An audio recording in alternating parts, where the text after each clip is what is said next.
13/1/2026 ને મંગળવાર ચોપડી પ્રાથમિક શાળા સ્વર્ગસ્થ વિરેનભાઈ યાજ્ઞિકના પુત્ર તરફથી એની તિથિ નિમિત્તે સરસ મજાનું ભોજન બી કરાવ્યું અને આજે પતંગ સગાવ્યા પછી બાળકોને નાસ્તા તરીકે 4220 રૂપિયાનો નાસ્તો એટલે 30-35 રૂપિયાનું એક બિસ્કિટનું પેકેટ છે.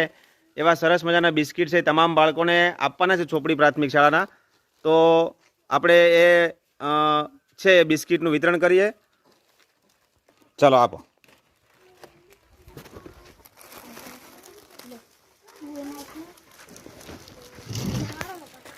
આગળ વધતા જાઓ બસ.